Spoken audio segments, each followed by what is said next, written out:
आज जिस तरीके से अनेक उम्मीदवार के साथ जो कॉन्फ्रेंस हुई, कॉन्फ्रेंस का महत्व क्या ठोस मुद्दे हैं?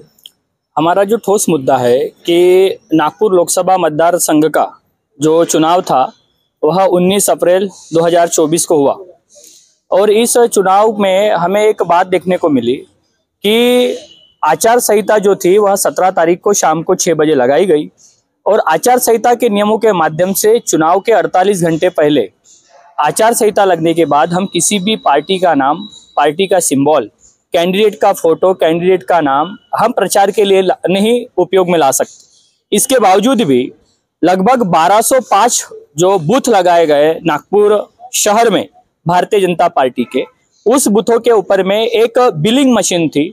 उस बिलिंग मशीन के साथ में सॉफ्टवेयर डेवलप किया गया था जिसके माध्यम से मतदाताओं के जो लिस्ट है, बूथ क्रमांक है, उनका सीरियल नंबर है, उसकी चिट्ठी के साथ में, डिटेल्स के साथ में भारतीय जनता पार्टी के चिट्ठी बताइए, भारतीय जनता पार्टी के उम्मीदवार की वह चिट्ठी निकल रही थी उस बिलिंग मशीन में से। यह इस प्रकार की चिट्ठियां है, यह चिट्ठियां निकल रही थी।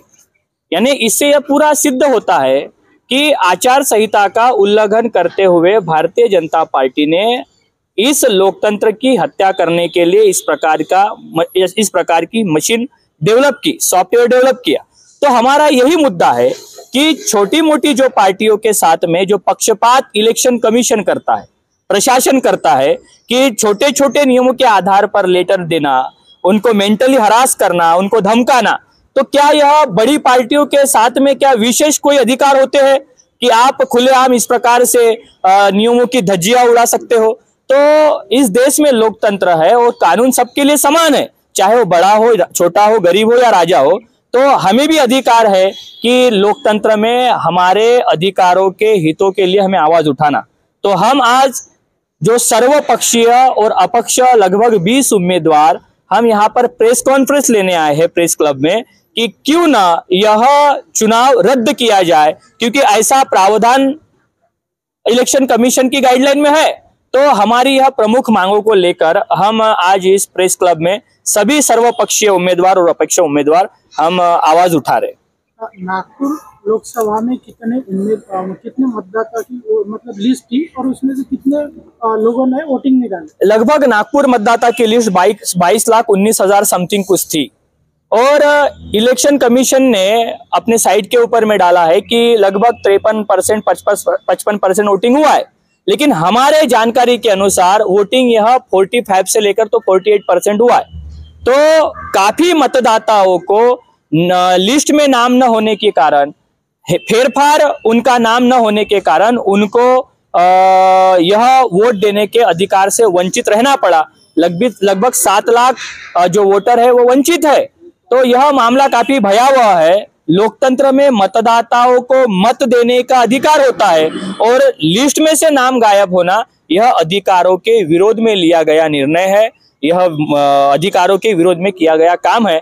तो हम इस मुद्दे को भी डबल वोटिंग होना चाहिए इसलिए आए। नागपुर जिले के कलेक्टर, इनके माध्यम से वोटिंग कैसे किस तरह से बढ़ेगा ये भी कार्यशाला ली गई थी, उसके बावजूद भी ये सारी धांधली हुई, क्या बताएंगे? तो इससे सिद्ध होता है कि प्री प्लानिंग पूरी तरह से किसी भी प्रकार की तैयारी न करते हुए किया गया काम है।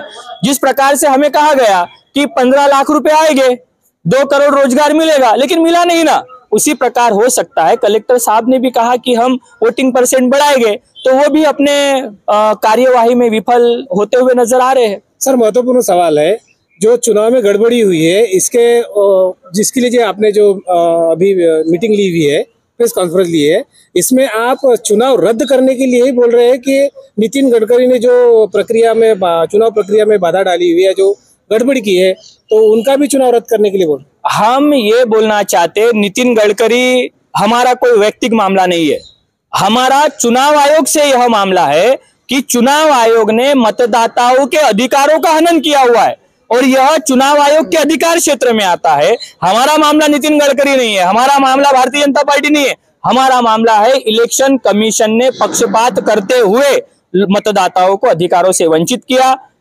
संवैधानिक अधिकारों के माध्यम से उन्होंने आचार संहिता का उल्लंघन किया और आचार संहिता का उल्लंघन के नियमों के माध्यम से इलेक्शन रद्द होना चाहिए, ऐसा यह सारा संविधान कहता है। नगर व अनंतनगर और मोमिनपुरा की ईवीएम भी लगभग 2-3 घंटे बंद रह चुकी है। इस पर आप क्या कहना चाहिए? ईवीएम के ऊपर हमारा पूरा मामला है कि ईवीएम मशीन से चुनाव होना ही नहीं चाहिए।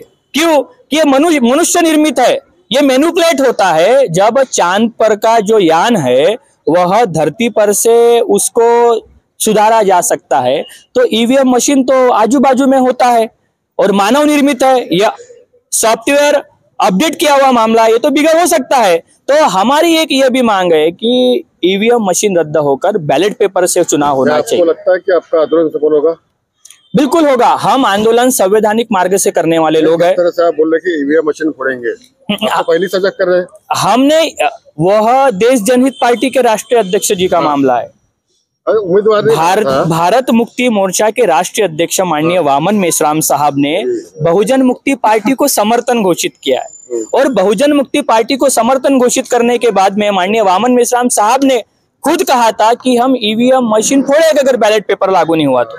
लेकिन उन्होंने 17 तारीख को यानी कि 16 तारीख को रात को 12 बजे जो वीडियो वायरल किया कि हम कायदा और सुव्यवस्था बनाए रखने के लिए इस हमारे जजमेंट हम दिए हुए जो हमने बयान है इसको हम थोड़ा डिले करते हैं और कायदा और सुव्यवस्था बनाए रखने के लिए हम काम करेंगे। इसके बावजूद भी इलेक्शन कमीशन बदमाशी कर भारतीय जनता पार्टी को प्रचार करने के लिए समर्थन कर रहा है। तो यह तो मतदाताओं का विश्वास उठता हुआ नजर आ रहा है इलेक्शन कमीशन के ऊपर से, प्रक्रिया के ऊपर से। तरह नियमों के अंतर्गत रखे संवैधानिक मार्गों से, बिल्कुल संवैधानिक मार्गों से ही कर सकते। संवैधानिक मार्ग में यही भी लिखा हुआ है कि जहां पर ज्यादा अति दिक्कतें होती है वहीं पर ही ईवीएम का उपयोग करना चाहिए, लेकिन 100% ईवीएम का उपयोग करना चाहिए यह संविधान में कहीं नहीं लिखा है, यह इलेक्शन कमीशन की गाइडलाइन में कहीं नहीं लिखा है। फिर भी इसके बावजूद 100% ईवीएम मशीन लगाई गई, इसका मतलब संविधान विरोधी काम है।